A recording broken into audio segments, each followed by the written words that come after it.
நீங்க பேசாதீங்க. நீங்க பேசுறதுக்கான எந்த விதமான யோக்கியத அம்சமும் இல்ல.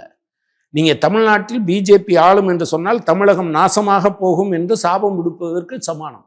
எனவே நான் என்ன சொல்றேன்னா, தமிழ்நாடு பெர்ஃபெக்ட்டா இருக்கு. எந்த தப்புமே நடக்கல. தப்பு நடந்தா அத திமுக பார்க்குதா இல்லையா? இப்ப எவ்வளவு நாள் நம்ம உருட்டிட்டு இருந்தோம். இந்த பொண்ணு பேர் வெளிய வந்தது, எஃப்ஐஆர் எப்படி வெளிய வந்ததுன்னு. அப்புறம் எஃப்ஐஆர் வெளிய வந்ததுன்னு யார் சொன்னா? இது அ அண்ணா பல்கலைக்கழக விவகாரத்துல. என்ஐசியே சொன்னான்ல, நேஷனல் இன்ஃபர்மேட்டிக்ஸ் சென்டர். ஆமா, எங்க தப்பு.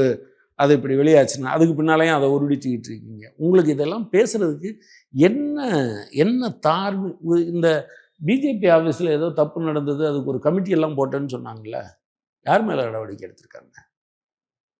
உங்கள் ஆஃபீஸில் பாதுகாப்பு இல்லைன்னு சொல்லி நீங்களே ஒத்துக்கிட்டு தானே ஒரு குழுவெல்லாம் போட்டீங்க. என்னாச்சுன்னு கேட்குறேன்.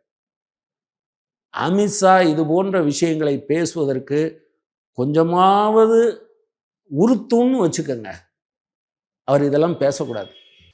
திரும்பியும் முருகரை கையில் எடுத்ததுக்கு பாஜக முருக பக்தர்கள் மாநாடு தமிழ்நாடு அரசு செய்தா அது ஆன்மீக மாநாடுன்னு சொல்றாங்க. ஆனா நாங்க நடத்தின அது அரசியல் மாநாடு, மத கலவரம் பண்றாங்கன்னு விமர்சனம் பண்றாங்க. இது எப்படி எடுத்துக்க முடியும்? ஆமா, நீங்க இந்துத்துவம் உங்க கொள்கைன்னு சொல்றீங்க. இந்துத்துவ வரையறுத்த சாவர்கர் என்ன சொல்லியிருக்காருன்னா, இந்துயிசம் என்பது மதம் சார்ந்தது, இந்துத்துவா என்பது அரசியல் திரட்டலுக்கான ஏற்பாடுன்னு சொல்லியிருக்காரு. சாவர்கர் சொன்னதை நீங்க ஒத்துக்கிறீங்களா இல்லையா?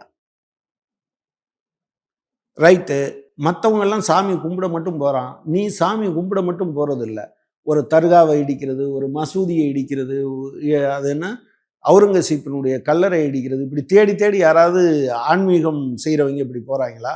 ஒரு ஊரில் ராமர் தான் எங்களுடைய தேசிய ஹீரோன்னு சொல்கிறது, தமிழ்நாட்டுக்கு வந்தால் முருகன் சொல்கிறது, அந்த பக்கம் வெஸ்ட் பெங்காலுக்கு போனால் காளின்னு சொல்கிறது, துர்க்கைன்னு சொல்கிறது, இந்த பக்கம் ஒடிசாவுக்கு போனால் ஜெய் ஜெகநாதன் சொல்ல வேண்டியது.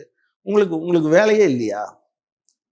கடவுள்கள் கட்டாயம் முருகன் சம்ஹாரம் பண்ணுவார், பாஜகவை சம்ஹாரம் பண்ணுவார். அவங்க முருகனை தப்பா எடுத்திருக்காங்க. நான் என்ன கேட்குறேன், நீங்க இப்ப என்ன முருகனை பாதுகாக்கிறதுக்கு நீங்க என்ன முருகன் மாநாடு? இல்ல, திருப்பரங்குன்ற மலையை சிக்கந்தர மலையா மாற்ற முயற்சி பண்றாங்க. அதை தடுக்கணும். யார் முயற்சி பண்ணா என்ன? கடந்த 20-30 வருஷத்துல அல்லது 50 வருஷத்துல அந்த மலையில எது திருப்பரங்குன்ற மலையில என்ன மாறுதல் நடந்திருக்கு? என்ன மாத்திட்டாங்க? அதை ஏதாவது சொல்லுங்க பார்க்கலாம். எதுவுமே நடக்கலையே. முருகன் வெஜிடேரியனா?